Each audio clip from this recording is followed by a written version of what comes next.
What's good? It's DJ Fury from DJFuryBeats.com. Now today I want to do a quick little video. I know y'all really don't see me on camera too much. I usually just be posting my beats up. But if y'all didn't know, I do run a studio too here in Oxford, Mississippi. But yeah, I've been running studio probably since about 2015, around that time when I first got my setup. And what I did was I pretty much just went out. I bought me a shed, and after I did that, I went and got the drywall, got it painted, and then I brought all my stuff in from my mom's house because that's where I was recording first. I was recording at my mom's house. I already had my equipment. Got in the room. You know, man, I was in my bedroom starting off, but I wanted to record past 5 o'clock because you want to be respectful for your parents. So you don't want to just be in there recording all through the night, having people in and out of the house. So yeah, I got this 2015, so I can record a little bit after hours. I usually close around 8, 9 o'clock around that time. But yeah, today I just want to talk about like the basics of what you need to start your studio. Okay. All right, so I want to show y'all my setup right here. So this is what I use. I have my XSL X Logic. Now this isn't the best preamp, but it's better than having just the normal preamp from your audio interface. It's a little bit better quality than that one. But really, the feature I like on it is you have the ability to kind of put a little bit of saturation on your mic right here. I don't know if y'all can see that, but you can use this knob right here to get a bit to put a little bit of saturation on the actual preamp, like a tape style saturation, not digital. So yeah, that's can add a little depth to your vocal. It has a EQ, a basic limiter, so it's just like pretty much like a brick wall limiter. You can't turn it up or down anything, but it will keep you from overloading. But I don't ever use that because I use my Golden Age. Now this is the recreation of the LA 3A. Yeah, this is the LA 3A recreation. It's in the 500 style. Like if you was using the the API, the 500 style plugins, not plugins, but outboard gear.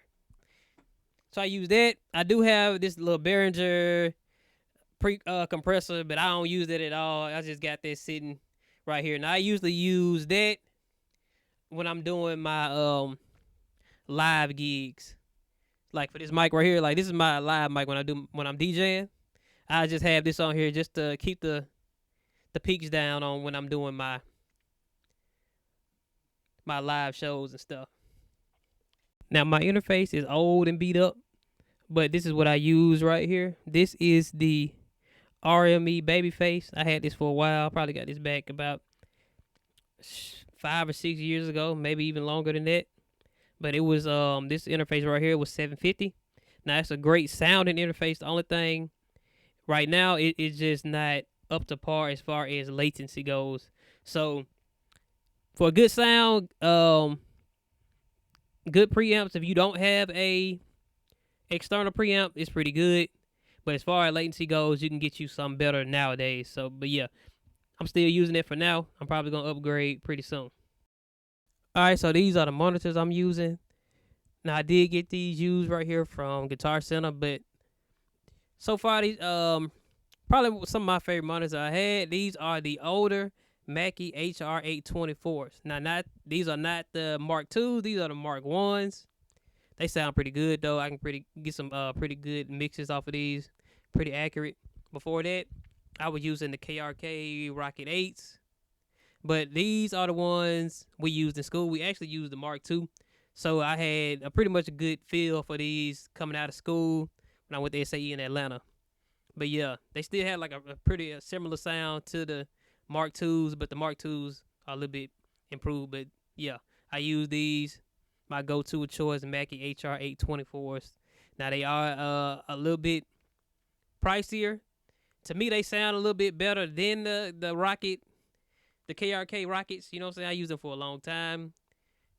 I I had used them so long that I knew how to get a good mix on them, just because I knew how they supposed to sound when they distort and all kind of stuff. But yeah, it's like all kind of workarounds where you can get some pretty good mixes on those KRKs. But yeah, this is what I use right here. Yeah, so I just wanted to show y'all what I do use on an actual daily basis in my studio. Like I said, I've been doing about 5 or 6 years and now out here. Before that, I probably had a couple years doing it in the house. But yeah, as far as studio goes, do you need outboard gear? Do you not need outboard gear?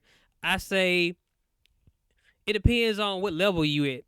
Now, if you get you a nice interface, some good monitors, a nice microphone, yeah, not to mention I do use a blue I use a Bluebird mic, so it's like $1,000 mic, but it's kind of mid tier, but they get the job done.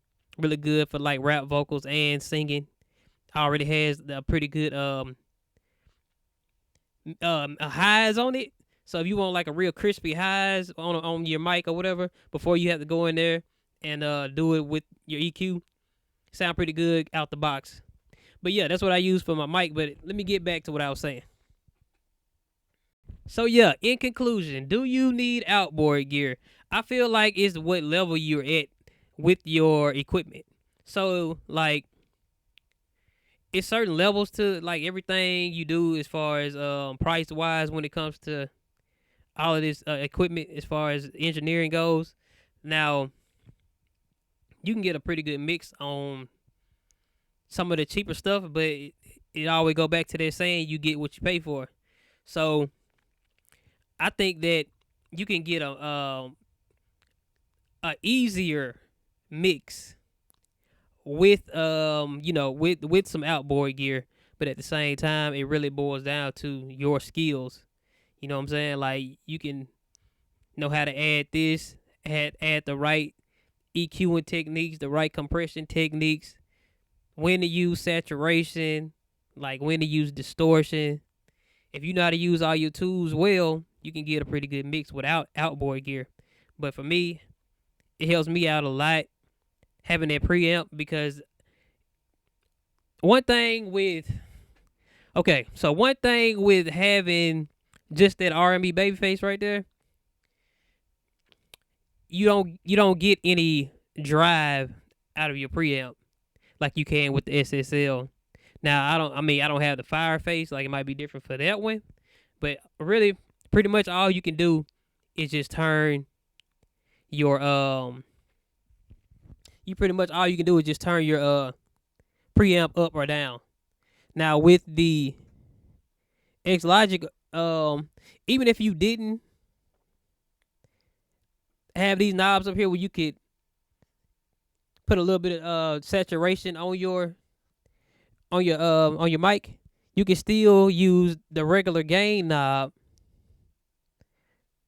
and get that where you want to be and dial it back with your trim right here. Because this is still, you got to think about it. Your preamp is pretty much still analog all the way. So it's not like digital distortion. So you could go in here, get your level where you want to be. A little too high, you know what I'm saying? If you like that hot sound, like if you like it like that, you could do that. Get it where you want to be, where it's not distorting, but it is kind of overdriving the preamp. And then you dial it back right here with your trim to get where the right levels actually coming in. Now, what I do say, one thing that I would recommend though, if you could get like, just say you got the UAD, like the Apollo or something like that, or if you just got something like what I got, like the Golden Age right here. If you get this compressor, like this will change the way you track in.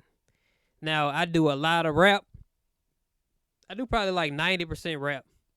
So this right here, it's perfect for when,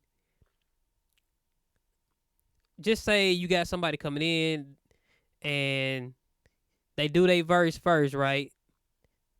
They do their verse first pretty good. You know what I'm saying? They pretty level. They not all over the place with levels. But then they come back in with their ad libs and they all over the place up and down. Now, I'm not saying that this will cure the levels going up and down, but it will at least have it where they're not clipping coming in. You don't want that, that, like I said, you don't want that digital distortion coming in. Now this will keep you from getting all of those peaks. Cause you really, you know what I'm saying? Everybody know digital distortion, once you hit that absolute zero, is no coming back. You know what I'm saying? You can't fix it. Like it's a couple workarounds, but we all know you can't really fix it. So yeah, this will help with that. And then I like the sound. I just like the sound of this anyways. And yeah, like I said, it really helps with really dynamic rappers, singers, or whatever. All right, so yeah, this is my first video kind of being behind the camera like this. I want to get into more behind the scenes type footage for y'all. Do some tutorials on some of the stuff I do in the studio, because it is one of my main businesses. Just say that, I do make beats too. I do DJ, but yeah, the studio is like pretty much my main thing that I do on a daily basis. I have a lot of clients come in. I probably record maybe 200 to 300 songs a year. But yeah, like I want to just, get more into that, show y'all how I do what I do, my process. So if you like this video, let me know. Leave me a comment. I probably rambled on a little bit, but I do, I want to get this information out to y'all. And I do want to help the new up-and-coming engineers, because it is, some money to be made doing this engineering thing, because everybody just don't have to be a rapper. You know what I'm saying? So if you want to learn the engineering game, just watch my channel. I'm going to show y'all what you need to do to be successful. And I'm going to show you, the easier ways to do stuff too, But yeah, if you like this video, give me a thumbs up, leave a comment, subscribe for me.